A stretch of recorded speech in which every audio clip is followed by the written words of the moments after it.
फैला हुआ था। ट्रक हाईवे पूरा सुनसान था। चारों ओर ठंड से हाड़ कपा देने वाली ठंड चल रही थी। हाईवे के चारों ओर घना जंगल था।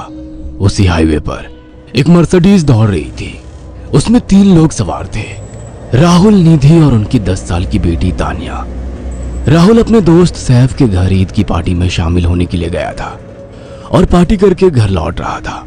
निधि ने मुस्कुराकर ड्राइव करते हुए राहुल से कहा, कुछ भी कहो राहुल, आज तो ईद की पार्टी में मजा आ गया। हाँ, मेरा दोस्त बहुत ही बिंदास और हंसी मजाक करने वाला व्यक्ति है।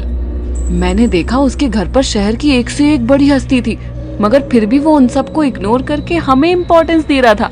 हाँ, देगा क्यों नहीं, आखिर मेरा दोस्त जो है। सच में राहुल, अमेरिका से इंडिया लौटकर बहुत अच्छा फील हो रहा है। वैसे तुम्हारा दोस्त सचिन अभी तक नहीं आया अमेरिका से?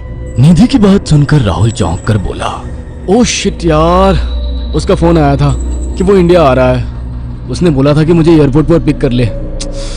निधि बहुत नाराज होगा वो।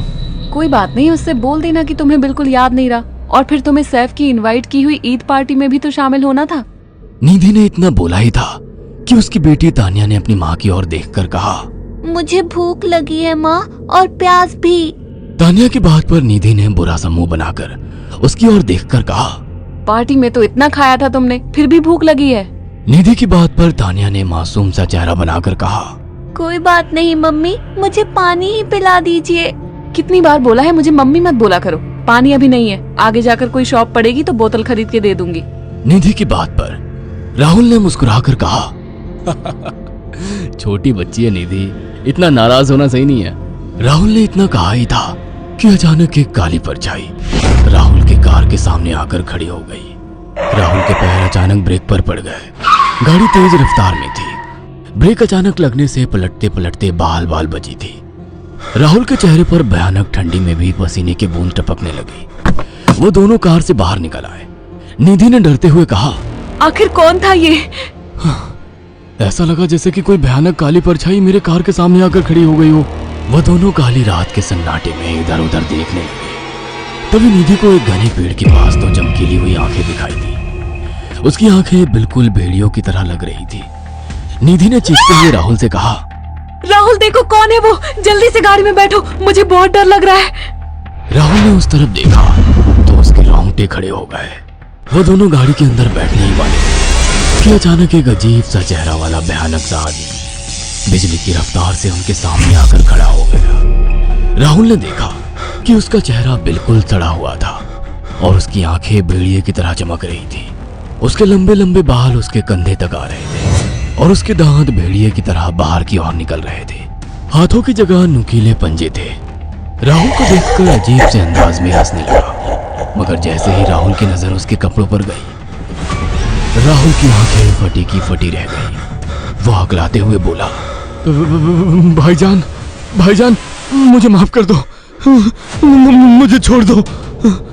राहुल ने इतना कहा ही था कि अचानक उस अजीब से दिखने वाले भयानक आदमी ने अपने पंजों से राहुल की गर्दन कसकर पकड़ ली और एक ही सेकंड में उखाड़ कर जमीन पर फेंक दी। राहुल के धड़ से लाल रंग का खून का फुहारा फूट पड़ा।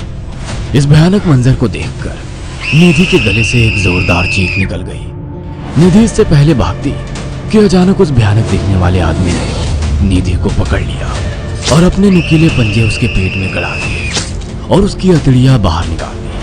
निधि की एक दिल दहला देने वाली चीख सन्नाटे को चीर गई।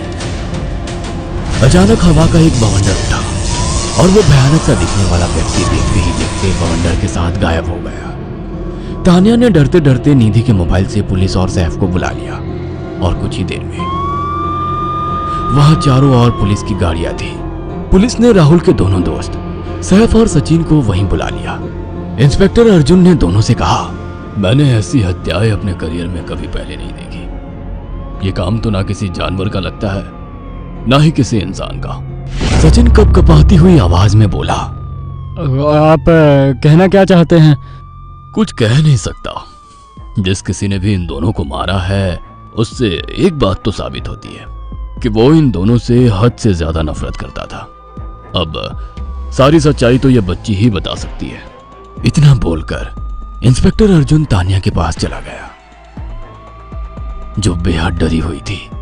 तानिया ने आंखों देखी सारी घटना इंस्पेक्टर अर्जुन को बता दी। तानिया की बात सुनकर इंस्पेक्टर अर्जुन कंफ्यूज चेहरा लेकर मोबाइल पर किसी से बात करने लगे। सचिन इंस्पेक्टर के पास आ गया और सैफ भी डरता हुआ इंस्पेक्टर अर्जुन के पास आकर बोला, क्या हुआ इंस्पेक्टर? तानिया ने क्या बताया? उसने जो बताया वो काबिल यकीन नहीं है। उसकी बात पर किसी भी तरह से यकीन नहीं किया जा सकता। फिर भी कुछ तो बताया इंस्पेक्टर। हाँ, उस बच्ची के मुताबिक एक भूत ने निधि और राहुल को बड़ी बेदर्दी से मारा है।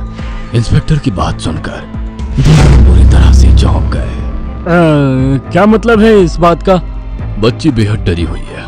हम आगे की तफ्तीश जारी रखेंगे। निधि और राहुल तो चले गए, अब तानिया को मैं रख लूंगा। नहीं नहीं, राहुल मेरा अच्छा दोस्त था। तानिया अब मेरे साथ रहेगी।